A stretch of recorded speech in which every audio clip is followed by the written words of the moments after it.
Be Frank Network. Content on this production is for entertainment and informational purposes only. It is not medical advice, nor is it intended to substitute medical treatment or diagnosis.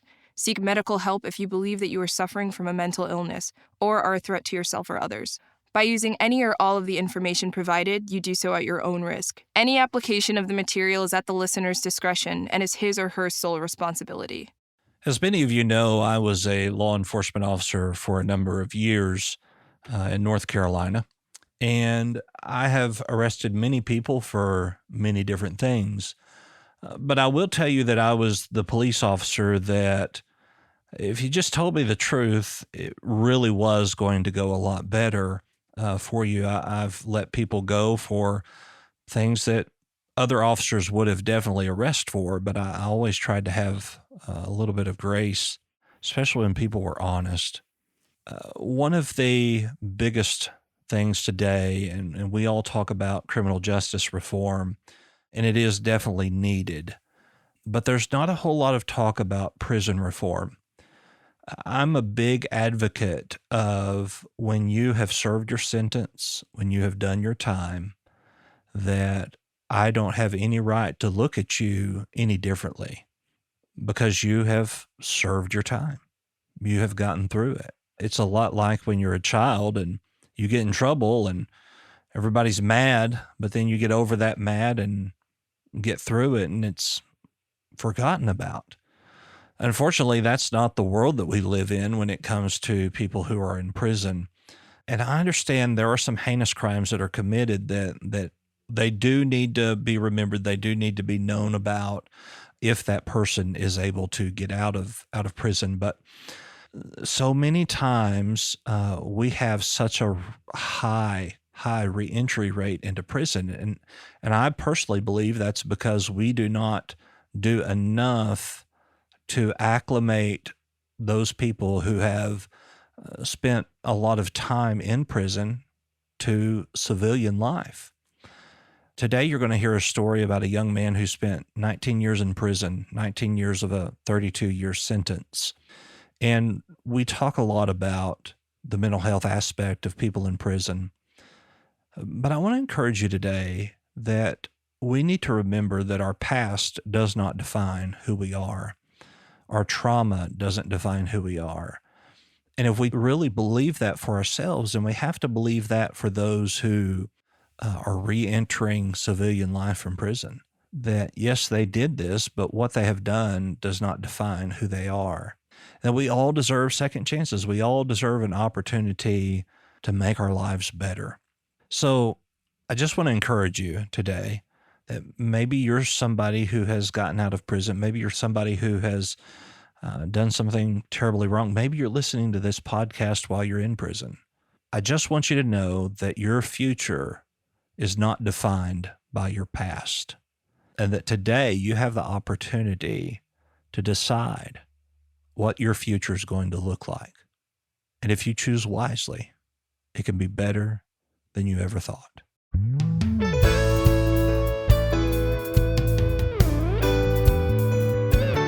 Hey everybody, Doc Brian here, and welcome to Doc Talks. We talk about people's troubles, trials, tribulations, and hopefully triumphs in life. Today, I have with me Jesse Crosson. Jesse, it is great to have you with us today. Thank you for having me. So I ran across you initially, I think, on TikTok, and I was very interested when it said something to the effect of, after 19 years in prison, I still do whatever. And so we'll get into that a little later, but you were, in fact, incarcerated for 19 years. Is that right? I was. Yeah. So you're from Virginia. Tell me a little bit about growing up. What was that family dynamic like? So I grew up, my parents were both addicts and alcoholics, but they were in recovery by the time I was in a young age. So I saw them, without the substances, but probably still with some of the character defects. And I grew up with, in as much as possible, a loving home, where my dad was out and kind of running around and busy and going to grad school. So I didn't see him a lot until I was older. And then finally the dynamics just led to a divorce. They broke up when I was 6 or 7. And that was, people talk about the kind of trauma or the difficulty for kids. And I didn't recognize it at the time, but there was definitely a shift in me. because I remember the role became, I felt responsible for my mom. I had to take care of her and she was okay. And then I also kind of had to, like, make sure that dad liked me and dad approved me. And I had to do things according to that. And it took me a lot of time to realize that that wasn't normal, that, most 9-year-old kids aren't playing bridge with their mother and her friends and aren't, like, making sure there's snacks on the table. It was an interesting thing. I mean, there wasn't physical abuse. There wasn't, this tremendous amount of emotional abuse that you hear about. It was basically just a kind of happy story in a little town in the middle of nowhere. Yeah.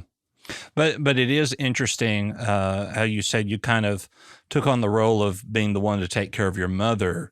I think that's kind of human instinct, I think, within the male, that when that, I don't want to say alpha, because that could be kind of getting into a toxic masculinity type of verbiage, but when the man of the house, I guess you could say, leaves, that the other masculine traits of younger kids come forward and feel like they need to protect and take care of. Absolutely. So from there into high school, did you say you had a sibling? I have a half sister. Okay. She lived with my mother and me part time until I was about 5, before my parents divorced. Then she left to go live with her mother full time. We had, we saw each other off and on, but we never had a significant or sustained relationship after that. Gotcha. So into high school, what kind of things were you into? What kind of things did you do? So I was really into karate as a kid. I was into dirt bikes. That was all I wanted. In the summer, my parents couldn't afford, traditional childcare. So they would take me to a pool where a bunch of other kids went. We would all get dropped off at the pool. And a lot of kids in that neighborhood had dirt bikes. And I remember for years, that was all I wanted. And then my mom managed to find this used dirt bike that she could afford and gave it to me for Christmas. And it was the best Christmas gift I could have asked for. I mean, it was this kind of magical thing. And we lived out in the country. I mean, Charlottesville's a decent sized city, but we were 25 minutes outside the city. So I didn't have anybody in the area. So I got into computers and I got into the kind of emerging internet at that time. And, was on internet relay chat rooms and just trying to connect with the world in the only way I could, because I lived out in the middle of nowhere. I ice skated for a while. I skateboarded for a while. But then, in high school, it kind of shifted and it became about, the people that could be around and the things I could do. But in middle school, I had never, been drunk or been high. I'd never really engaged in my kind of addictive behaviors, because I just wanted to fit in. I just kind of wanted to be cool. So I was around it, but I really hadn't engaged in anything. And I got caught with a little bit of weed that I was transferring basically for somebody else. And my dad said, look, I don't trust you to be at home. So you're going to come with me to a meeting. You're going to come with me, somewhere, and you don't have to participate. You don't have to sit down, but you're not going to be at home alone. So I joined a program of recovery before I had ever been using drugs, before I ever really knew what it was about. So I had this period of like clean time that was really kind of confusing because I didn't really know anything about addiction. And then what that led to was, I kind of had some resentments towards my father for a few different things. And I saw a lot of hypocrisy in the program and a lot of hypocrisy in the way people were living. And I attributed that to the program rather than to the individuals. And so I decided when I was 16, like, I want to go drink again. I want to go get high. I want to experience all these things that people are experiencing. I want to do what kids my age are doing. And so that's what I did. And it didn't go very well, as you can imagine. Yeah. I'm not a big fan of group therapy and the components that lie in that. I've had clients before that have said things like, yeah, I'm an alcoholic and I went to AA, but going to AA made me want to drink more. That there was that kind of attitude. Even though you hadn't started using, was going to those meetings kind of giving you the thoughts of maybe you wanted to actually try it, other than, hey, I'm in this age group and this is kind of what kids my age do? I would say the best explanation I could give is my dad worked extensively. I mean, he was a substance abuse counselor. He was one even before he got clean himself. And he spent a lot of time with his clients and with his kind of like mentees or his sponsees outside. And so what somebody said, do you ever think that maybe you were trying to get his attention by becoming like one of his sponsees? Like maybe if you were getting high, maybe then you could finally get his attention. And I don't know that was as well thought out or developed in my brain as possible. Initially, I had found a great sense of community. Like I had found something that I was really looking for, and it just kind of wore off. And mostly it wore off because I wasn't actually participating in any active way, rather than because there was anything wrong with the idea. But yeah, I think it was more complicated than just liking it or not liking it, or there were a lot of dynamics that were going on that made it a little more difficult to get a clear idea of what I really wanted or where I wanted to go. Sure. Plus, I'm assuming there was a decent age gap between you and the other people in that program, or was it an adolescent program? No, it was an adult program. Yeah. But I mean, at the same, there was one other person, and really the reason that I stayed and participated, probably for the most part, was that there was a girl who was about my age in that program, and I really liked her. I was really drawn to her. But it's, we got clean at the same time. That was 22 years ago, or no, 23. God, 23, 24 years ago, and she's still clean to this day, and I wasn't. I am now, but it took me a lot of years to get there. And as you can imagine, the arc of our lives diverged pretty dramatically. Yeah, the age difference definitely contributed to me wanting to be around people my own age, wanting to make connections, wanting to be able to date girls, those kind of things. So what did you start with? Did you start with alcohol or marijuana, or what did that look like? The first thing for me was marijuana. I was hanging out with a buddy of mine, and he went and picked up a bunch of pot. And it's funny because he actually didn't have a very addictive behavior. Like, he picked it up for the weekend, and I got it and was like, oh, I want to smoke this. And I remember sitting on the back porch by myself the first time I got high, smoking over and over until, I couldn't see straight, and thinking, maybe my dad was right. Maybe there's an issue here, because like, they're all inside and they don't seem to be driven to do this. And this feels like what I've been looking for my whole life. This feels like an answer. And there was this flash of like, maybe this is a bad idea, but I think I probably pushed it down like I pushed everything else down. Yeah. I've never smoked marijuana, smoked it, and I can't stand the smell of it for once. But I had a buddy in college who purposely gave me, without knowing, a gummy bear that was an edible. And let me tell you, I personally don't see what anybody enjoys about being high. I mean, I could hear colors. It was one of those kind of euphorias. But I guess, in that sense, if you are trying to escape something or feel something other than what you are currently into, I could see how one could be drawn to that constant feeling. Absolutely. My thing was, I had this constant sense of not feeling like enough, feeling like I needed to be validated, feeling like I needed to do more or find somebody who would love me. I was just constantly seeking some kind of outside validation. And what drugs and alcohol did for me was they took that void and made it quiet for a little while. I felt like I was enough. I felt comfortable. I felt like I could let my shoulders down. And there was this great relief initially, because I felt like I felt like I was healing from something rather than recognizing that I was just masking a pain. Mm-hmm. Yeah. And, a lot of people talk about marijuana being a gateway drug. And what I say to that is that actually it's trauma that is the gateway drug. People use drug and alcohol to turn off some response or symptom of trauma. But then it gets to a point of where marijuana or alcohol isn't enough, or you use enough that you become physically ill, or you get, arrested.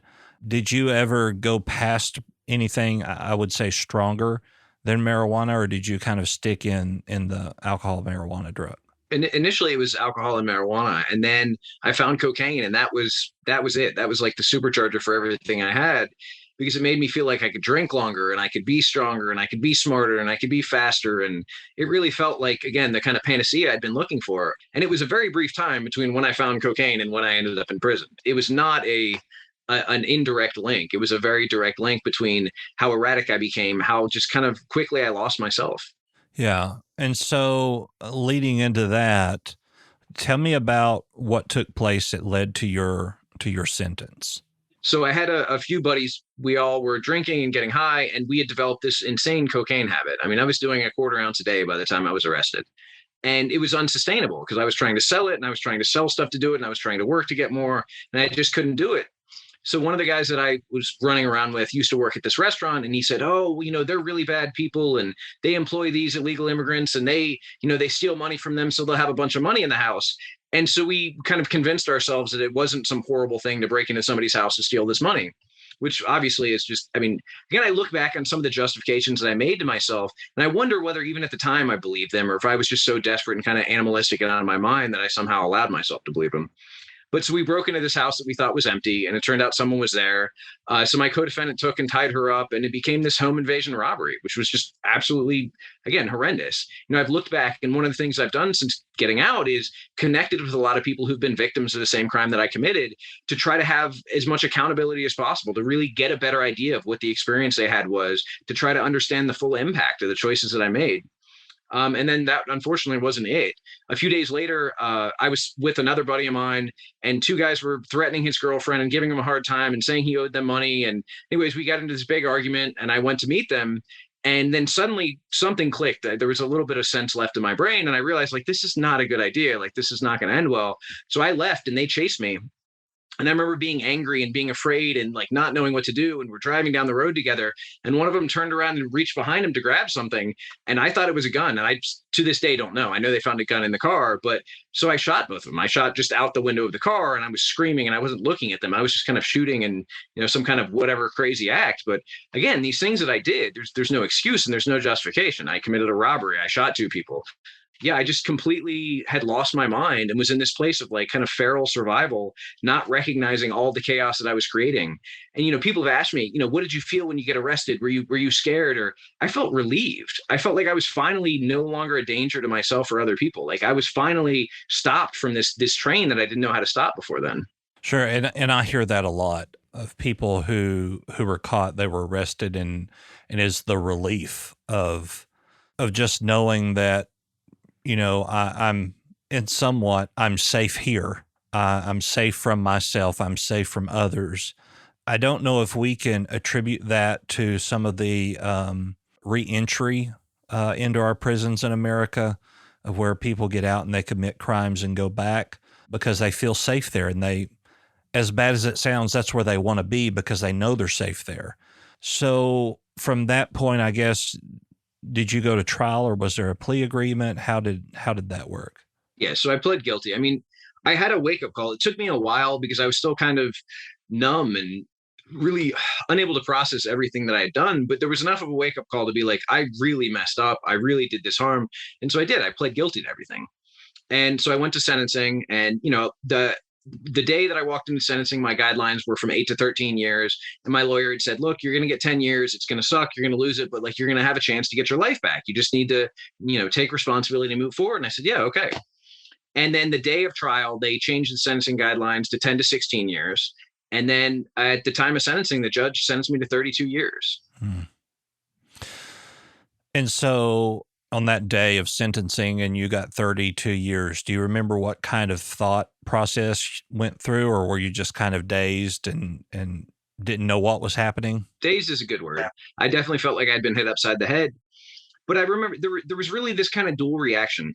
On the one hand, I was like outraged and hurt and scared and angry. On the other hand, there was this voice deep inside of me that was like, that guy finally sees, what a piece of crap I am. Like that guy finally sees how worthless I am. Like finally somebody understands just how broken and empty I am.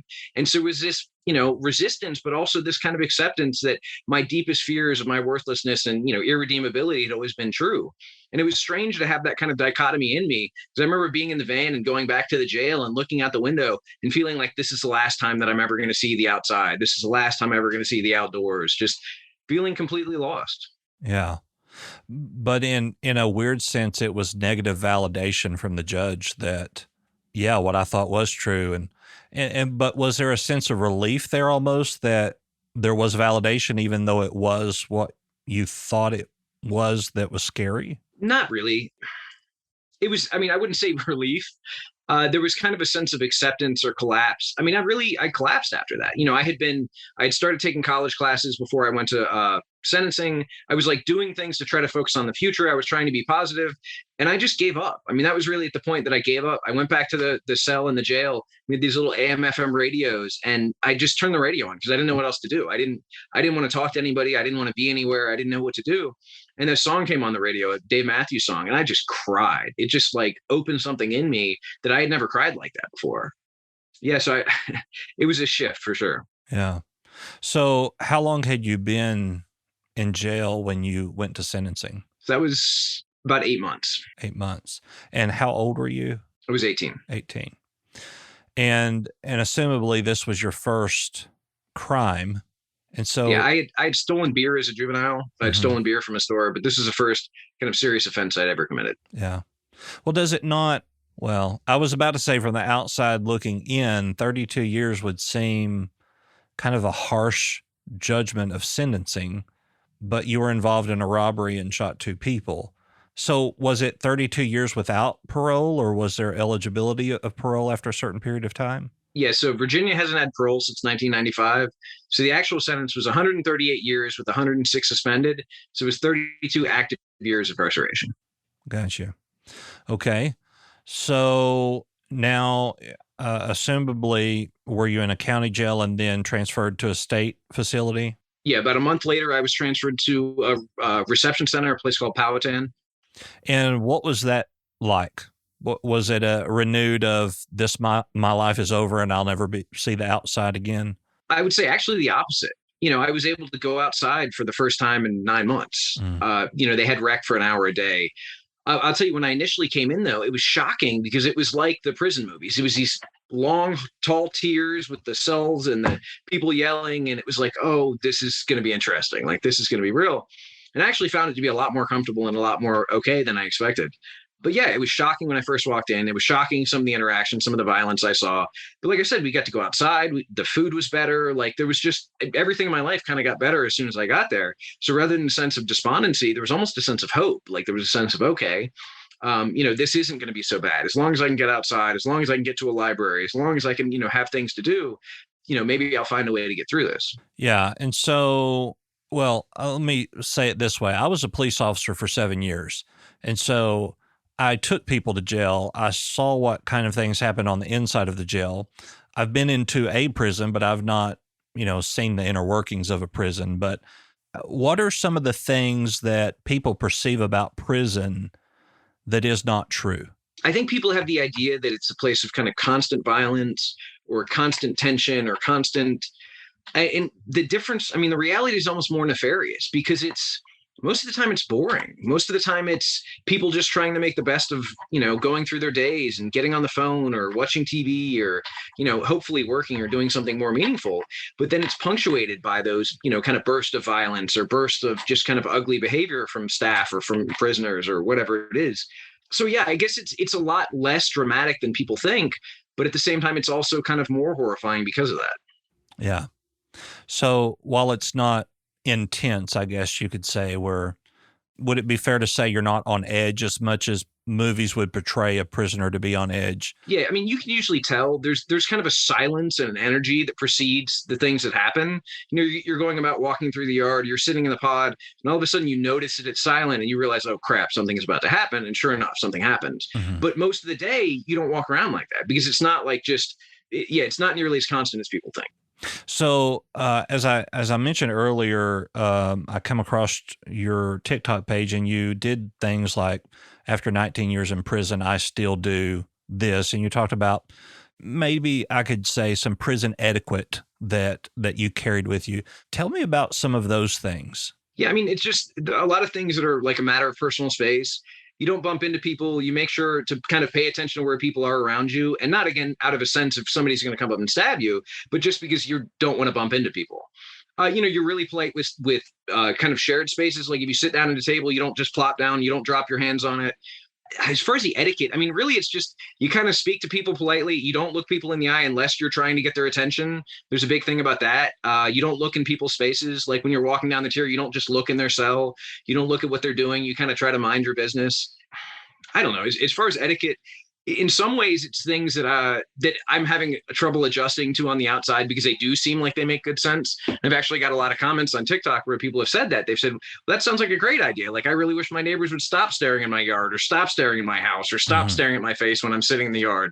But yeah, I guess it's just that maybe kind of magnified a little bit to where some people are really petty. But for the most part, it's just the idea of kind of recognizing that we have a limited space and a limited opportunity for privacy. So to just really respect that to the utmost degree. Yeah. And so, being in prison for 19 years, I'm sure that you probably had an occurrence where someone was sentenced there. They first got there and they had the attitude that they were going to run the place or that it was going to be about them.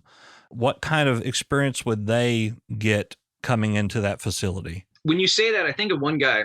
So we don't have a huge gang problem in Virginia, but we do have gangs, and they have what they call set tripping, where people will say, my set needs to run this, or my set needs to be like my subgroup, the gang needs to be in charge. And I remember we had a guy show up and go on the yard and say, everybody's going to represent my set, and this is what it's going to be. And everybody was just kind of looking around. And even I was on the outside and I could hear the discussion that was happening.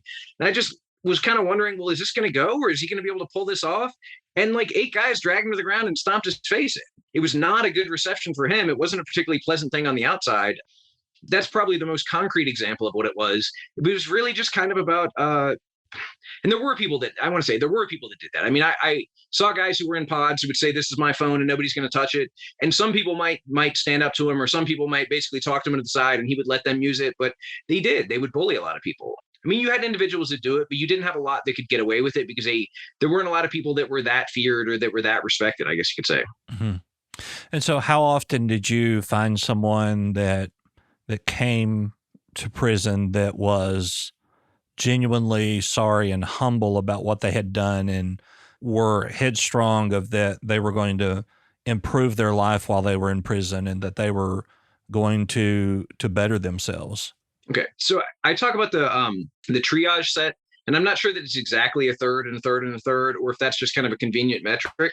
But I'd say it's about a third of the people that I've ran into in prison have realized, hey, I did something really wrong. I don't want to live like that anymore, and I've got to find a way to, make it better and prepare for living a good life on the outside. The second third are people who are kind of either on the fence but are reachable, but may not yet know what tools they need or how to get those tools, but at least moving in that direction. And then I found a third that were just really unwilling to recognize they had done anything wrong, or unwilling to change, or just really not in a position to take any responsibility at all. And so, as you know, Doc Talks is all about mental health, everything mental health, and of course, we have a mental health crisis in the world. I think we could even say it is a pandemic within America within mental health. How was mental health addressed or approached in prison? Every prison has a mental health department.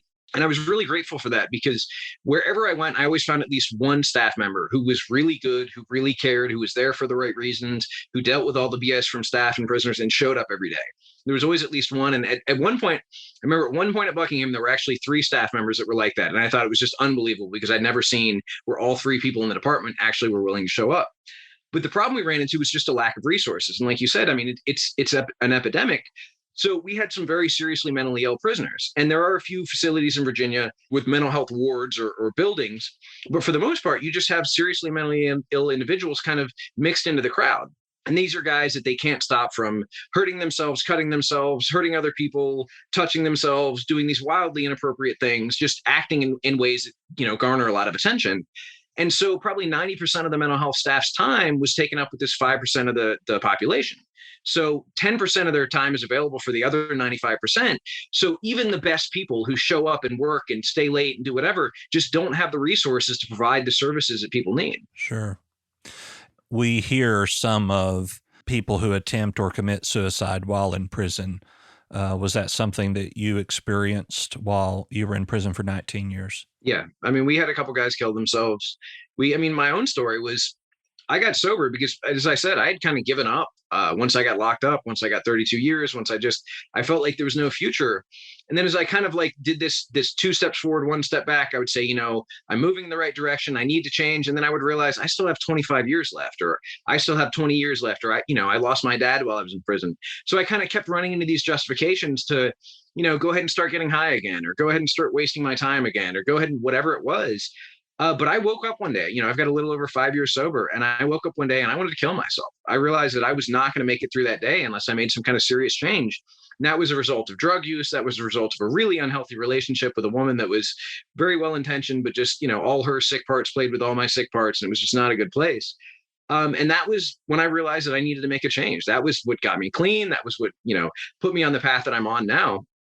And I'd kind of been on that path. I'd had the intention of being on that path, but it really shifted that day. And I've talked to a number of guys who had the same experience. They either had a conversion experience or they started, doing something kind of religiously. Something shifted really dramatically because they just realized they didn't have the will to live anymore. And so that day that you had that experience, what was it that turned everything around for you? So I had been meditating for about 5 years at that point. I had gotten into this meditation practice in a lull of getting high before I was, kind of recommitted to it. And so I'd been meditating daily for 5 years. And so that was really the moment that I was sitting on the pillow, I was looking at the wall, and I was just feeling this sense of pain. And I remember this pain from when I was a kid. It was a pain that I couldn't escape, or I couldn't describe, or I didn't know what to deal with. It was what had driven me to, be a people pleaser, to drink in the first place, to do all those things. And it just felt like it was going to overwhelm me. It just felt like it was going to destroy me. And then all of a sudden, I remember feeling like there was space. And people talk about, in the 12 steps, the idea is we came to believe that a power greater than ourselves could restore us to sanity. In that moment, that was the experience that I had. I don't know what it was. I don't know how to describe it, but there was this sense of space. And the other one I go back to is Viktor Frankl in Man's Search for Meaning. He talks about, I reached out for God from the narrows and I found him in space. And I had just read that book maybe a year before. And that line just immediately popped into my head because I had this amazing experience of, for the first time in my life, feeling this pain that I'd been running from for years and suddenly feeling like I had the space to hold it, to be there, to be okay. I really don't know how to describe that. I don't know what that was. I've never tried to put words to it, but it was the experience that shifted what I did. And strangely, the person that I contacted for help, my first sponsor when I got clean, was the first person I ever got drunk with when I was 16, when I decided to leave the program. And I just reached out and just incrementally made all these changes. I had made some changes since I've been locked up, but it really was completing that process to saying I need to change everything in my life to a different direction. And that's what happened. And so do you continue with that same piece of space today, or is it something that comes and goes? It comes and goes. I mean, it's definitely not a constant, but what I found is it's about consistency. It's about, the same idea as lifting weights or having a healthy diet. You don't do one push-up and then suddenly feel strong, but with the consistency of practice, with the consistency of meetings and meditation, I find myself in a place where I feel like I have space to deal with whatever comes up and have the equanimity to face whatever's going on without losing my cool, without losing my perspective. Is it as easy or as accessible to drugs and alcohol in prison as most perceive that it is? Yeah, it is. How does that hinder people who, like you, have this, I'll use the word epiphany, that, okay, I can get clean, I can be sober, I can do this, but have such easy access to those items? I mean, it's, some people I've found have really made a shift. And it doesn't matter what you put in front of them. There's nothing they're going to do differently. But the vast majority, and every time before that I got clean or that I stopped, it was kind of a temporary one, or I had a couple excuses or a couple reasons that I would, maybe make an exception. And as long as there are any reservations like that, it being there all the time makes it almost impossible to stop. It takes a complete break, or it takes, being lucky enough to be sent somewhere else. I knew a couple guys that were so strung out that they would catch charges to go to the hole just to be able to get sober. And then they would be mad when they could get drugs in the hole. I mean, it was such a bad situation because these two guys, I remember they asked me, because this was, I don't know, it was probably about 6 months after I'd gotten clean. And I had talked about it. And these two guys came and they said, look, man, we're really strung out. We're really trying to stop. Will you help us? Like, will you walk to chow with us? Will you keep people away? Like, when they try to bring us something, will you tell them no? And I said, look, I'm happy to help, but I can't be with you 24/7. Like, something else has to happen here. Like, do you want me to talk to mental health? Do you want us to try to get you put in the hole for a while? Like, what can we do? And they said, no, we just need you to walk with us. And so the first day I actually agreed. I said, all right, well, I'll walk to chow and I'll try to make sure. And literally, as I'm walking to chow, one of them bolts off in the other direction and goes, it was such a bad situation. Mm-hmm. Yeah. And I mean, on that hand of things, they have to be the one that makes the active decision. Because, I mean, you're definitely not going to knock some drugs out of somebody's hand who is offering it to someone and, expect to leave with all your teeth or something like that. Yeah. So what kind of things did you do while in prison? Did you continue your education? Were there programs that you worked in? Yeah, I did. So I got a bachelor's degree while I was locked up. It took about 15 years. Ohio University has a great correspondence program for prisoners. It's very costly. There's no financial aid. There's no, support. There are no loans. So it took a number of years to both go through the logistics, which is writing everything by hand and mailing it off, and also just be able to come up with the money. And again, most people don't have that opportunity. I was just really blessed with a mother who was willing and able to support me in doing that. I volunteered. I was in a mentor position, both officially and unofficially, for years. Officially, it was in a mental health program called the Shared Allied Management Program, where we did a lot with seriously mentally ill individuals, people who were at risk of predation, were dealing with medical issues, kind of a special subset of the population where we tried to provide structure and programming and support. And the mentoring was a big part of that because, as I said, the mental health staff, even when they were great, just didn't have the time or resources. So we were kind of converted into the substitute resource, even if that was just as a conduit to say, hey, this guy's got a really serious issue. We can't handle this. We need you to handle that. I tutored guys, I worked in a bunch of different positions. I got a journeyman's electrical license while I was in. Yeah, I stayed as busy as possible. And like I said, even those times before I really had a complete break, I would do a lot. I would work on a lot. I would be really helpful. And then I would just kind of fall back into that hole. Yeah. And that, I mean, that really is the key to any mental health condition, is that you continue doing and don't isolate yourself and recluse. What did you get your bachelor's degree in? So at Ohio University, you have a specialized studies degree and you get to design your own degree. So I got it in existential psychology. Okay. Why? I was trying to understand myself. I was trying to understand how I had gone so wrong, how I had, made so many mistakes, how I had made so many bad decisions. And also, what was wrong with me? Why was I hurting my whole life? What was I running from? Like, how could I be better? What was the hope for the future? Really just trying to get a better understanding of that whole experience. Yeah. I used to hear a lot that people who go to school to be therapists are one of two types of people. They're the ones that either need therapy or want therapy. Yeah. And that's when we go. But there is a stigma that I have found even through TikTok and Instagram of that people believe that if you are suffering from a mental health diagnosis that you cannot work in mental health. And I don't know where anybody got that idea, but that is so untrue. I actually think therapists who suffer from mental health conditions make better therapists than those who don't. How did you relate in prison to people who may have had life sentences that wanted to get clean or, had done things considerably worse than what you had done? What was their motivation to get clean? How did you try to motivate them? I always said that, there's an immediate return on how we live. Sometimes we just don't know it yet.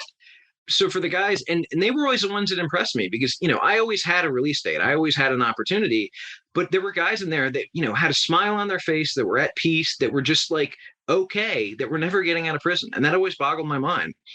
But for the guys that were doubting and wondering, what I would say is, this gets so much better. Like life really does get so much better when you take away this kind of mask that you're using to cover it all up. You start cleaning the mess up and you get to start living. Because that was always in the way of living for me. And when I shared, these are the experiences that I'm having, and these are the kind of promises that are being fulfilled in my life, and this is the way I'm experiencing things, and I've never experienced that before. And it's because I took the drugs and alcohol away, and it's because I started taking accountability, and it's because I started making amends. Some people would be scared away and say, that sounds freaking terrible. Why would I want to do a character defect list? That sounds like a but other people would say, look, if it makes things better, like I'm tired of living this way. I'm tired of hurting. I'm tired of, spending all my money and then wondering why I'm going hungry at the month.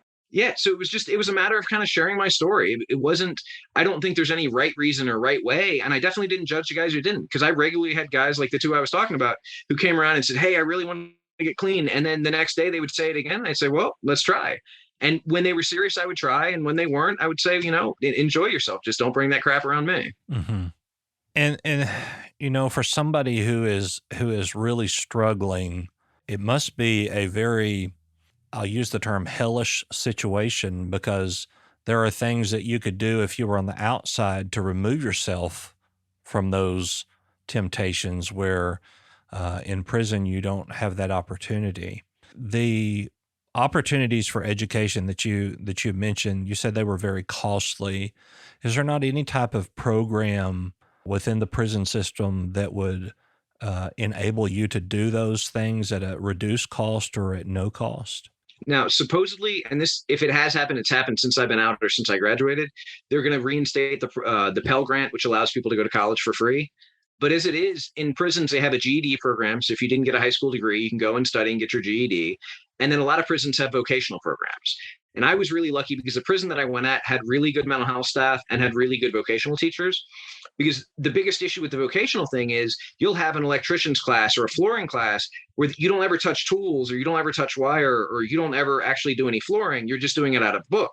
So you get out of prison with this certificate saying you did this, and then you go on the job and you can't handle a pair of pliers, and the boss looks at you like, I'm not going to hire this guy. Who does he think he is?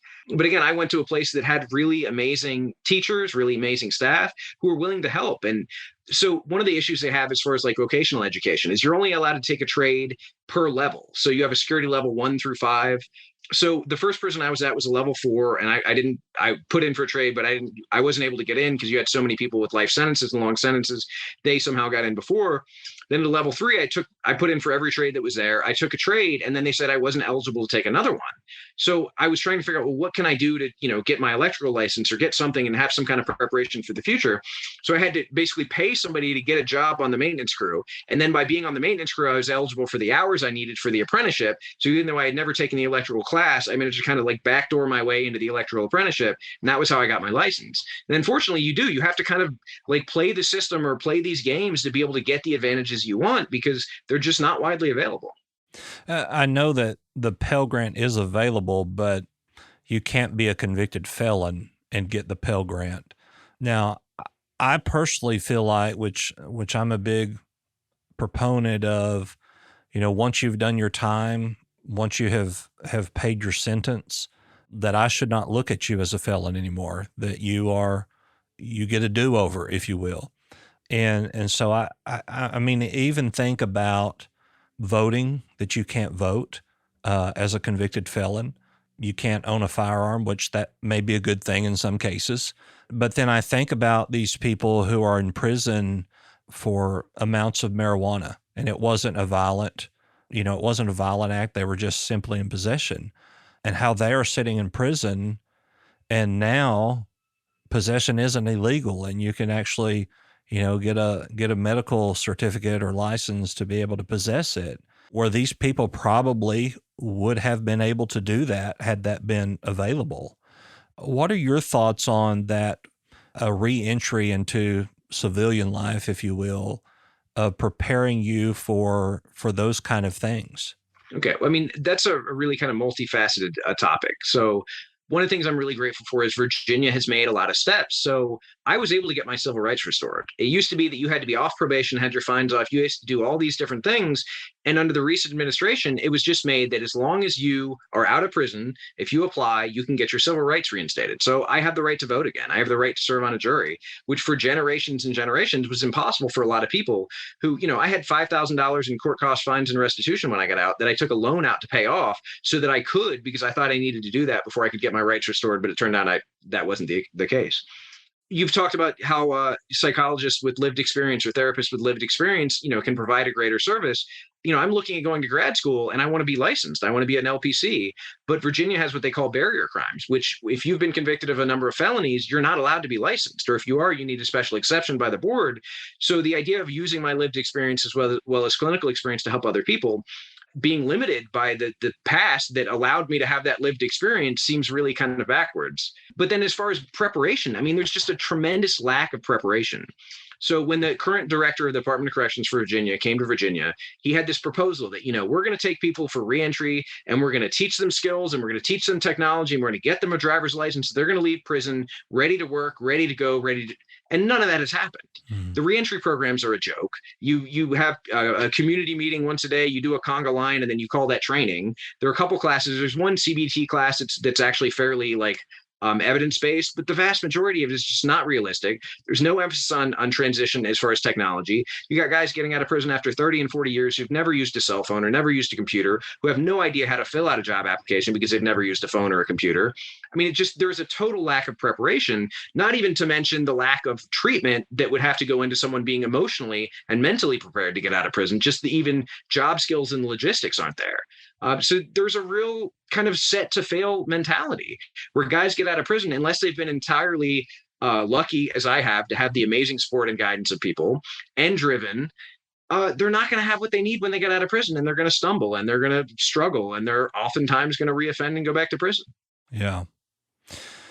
So I think we can both agree that there not only needs to be criminal justice reform, but there needs to be prison reform. Absolutely. And more so now I see more of the for-profit prisons that are popping up, and it's just easier for the state to just have, contract out to these for-profits.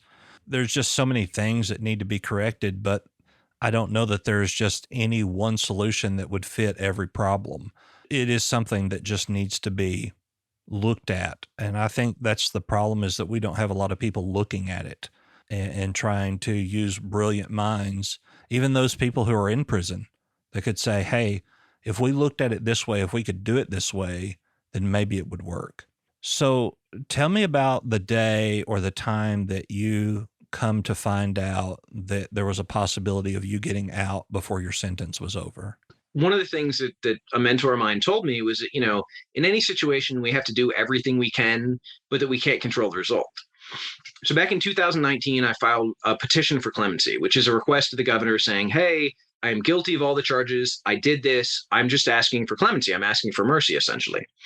And I did it not because I thought it would work, but because I knew that I had 10 or 11 or 12 years left on my sentence. And I felt like if I do this, at least I'll know I've done everything I can and I can let go of the results, because I'll know it wasn't my fault that I was staying in. I've done everything I could.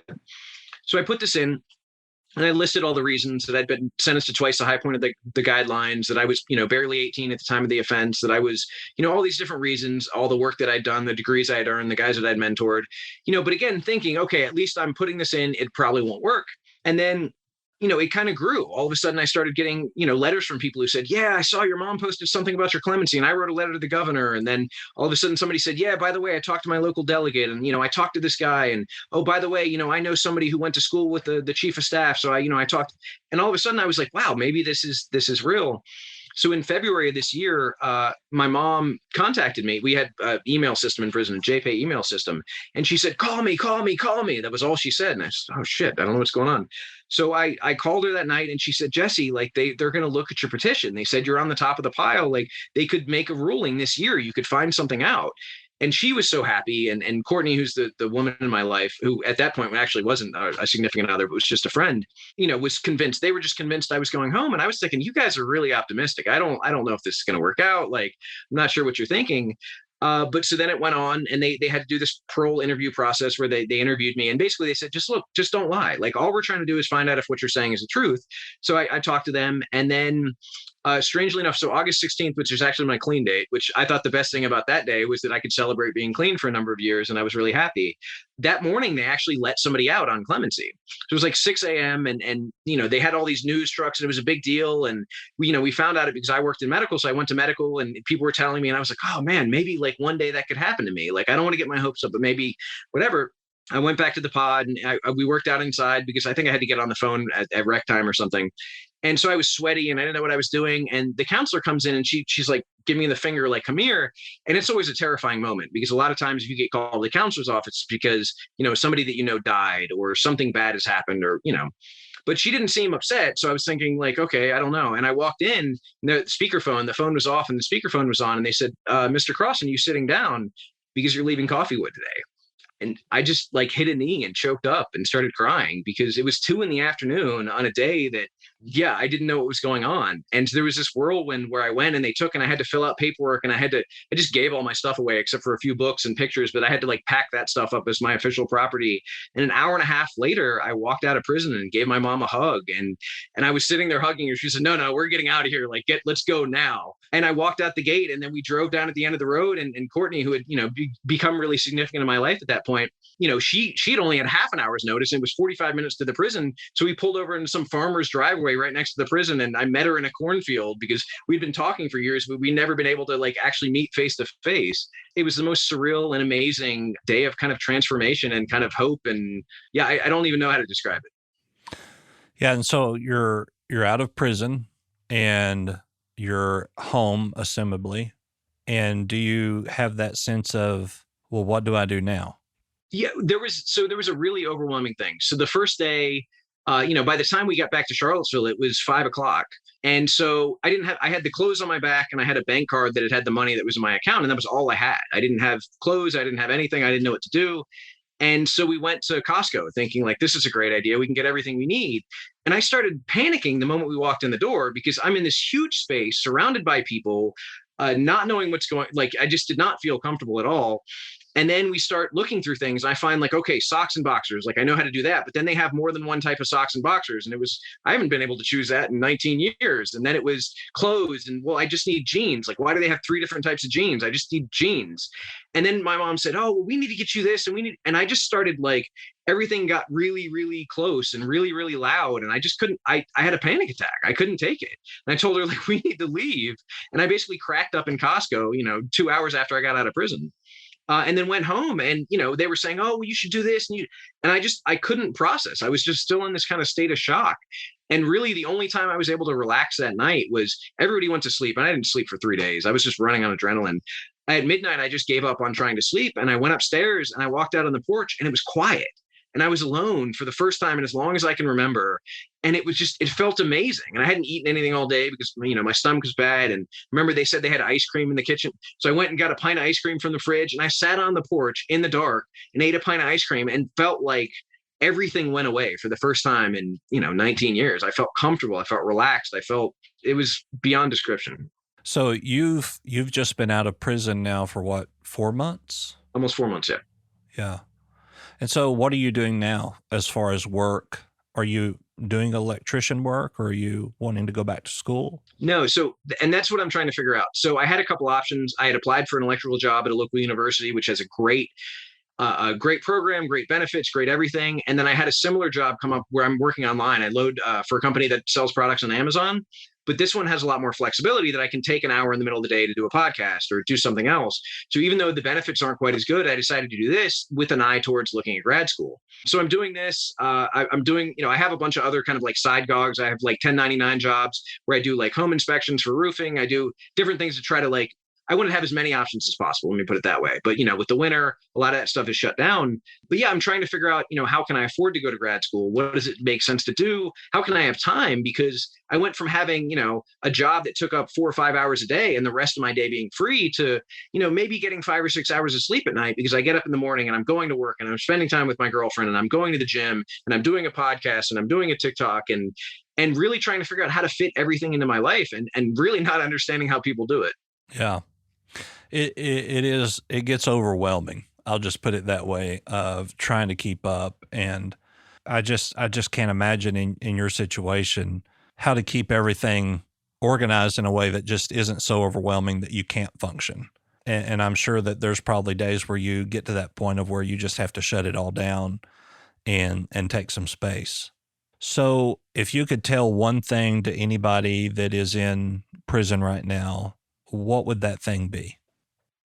I would say that your past does not have to define you, and that wherever you are, you can find the ability to heal yourself and help the people around you, and that the reward for that will be far better and far greater than anything you ever experienced in pursuit of whatever it was that led you to prison.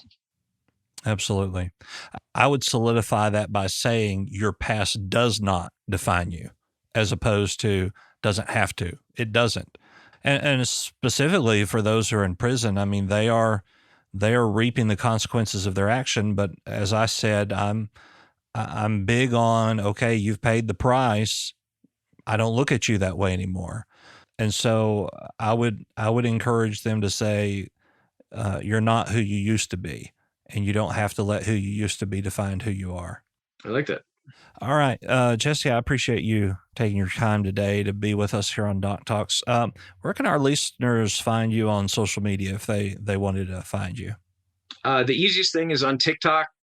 My handle is second_chancer, CHANCER.